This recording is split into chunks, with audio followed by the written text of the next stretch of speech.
So I decided to film this video because yesterday's headline in Fréttablaðið, which is a Icelandic newspaper. Oh, you wanna know what Fréttablaðið means? Take a wild fucking guess. Oh, did you guess that it means the newspaper? Well, you are correct. Yeah, anyway, so the headline caught my attention and it regards the approval rating of the President of Iceland, and I have some rather sad news. Approval ratings for the President of Iceland have reached the absolute lowest point that they've ever been at since late 2016, so the beginning of his term. His approval rating has dropped down all the way to 80%. What did you think I was gonna say? So out of the people polled, 57% were very satisfied with what the president is doing. 23% were moderately satisfied. I'm in those 23%. Like, I don't think he's great, but I think he's very good. You know, he's good. 14% were said neither, so they're like, no opinion or whatever, and 6.5% said that they are dissatisfied with 6.5%. So what? About one entire Akureyri worth of Icelanders is dissatisfied with the president. That's Akureyri is probably a little less than 6.5%. Whatever. Yeah. So yeah. Let's not beat around the bushes here. Obviously, this is not bad news. Yes, but yeah, this could be a good. Consider this video a good lesson in how fake news sometimes works. Sometimes, you know, there are fake news that are like absolutely untrue, like everything related to climate change being a hoax and stuff like that. But then there are like these kind of fake news that are like more subtle, that are just misleading. I mean, it is true. He hasn't had approval rating this low since mid to late 2016, but again, 80% is also an excellent approval rating that nobody would disagree with. But for comparison's sake, the second most popular politician in Iceland is Lilja Alfreðsdóttir, Minister of Education and Culture. She has an approval rating in the ballpark of 67%, something like that. But okay. So, if you're not from Iceland, you may be wondering, well, why is the President of Iceland so popular? Like, what has he done? What does the President even do?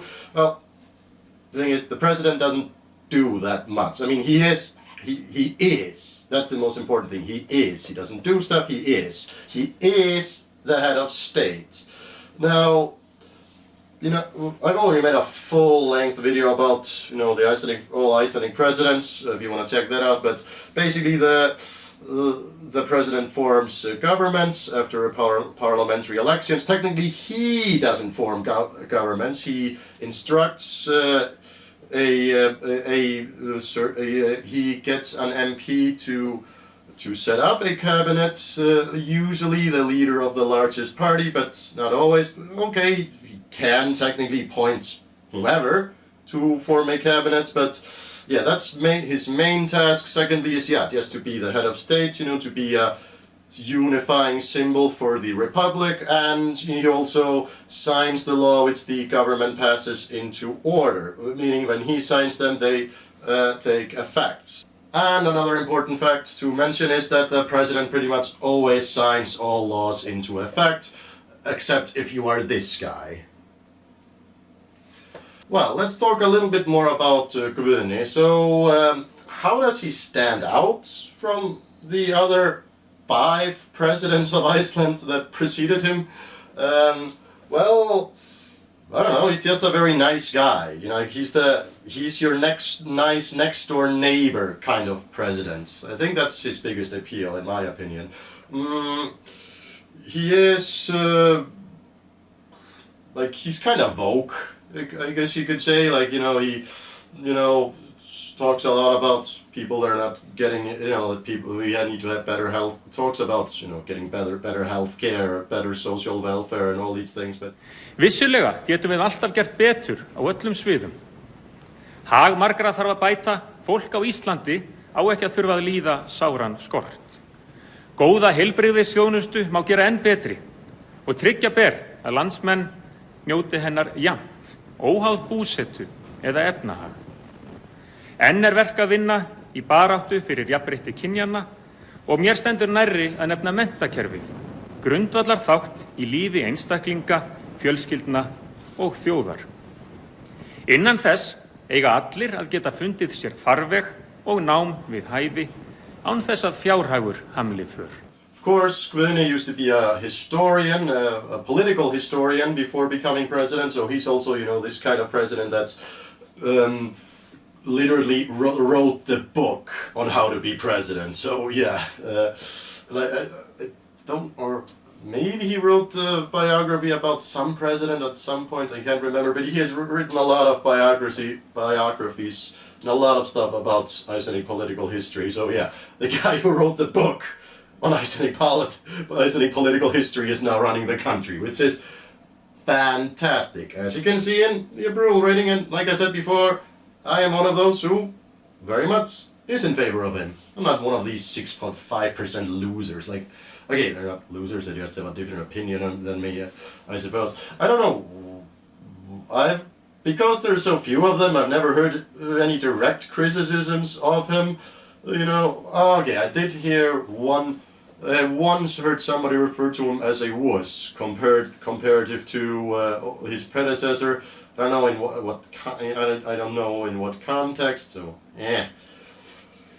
So yeah, that was basically it. Oh, also I should mention probably that this New Year, on his New Year's address, he said that he would be in fact running.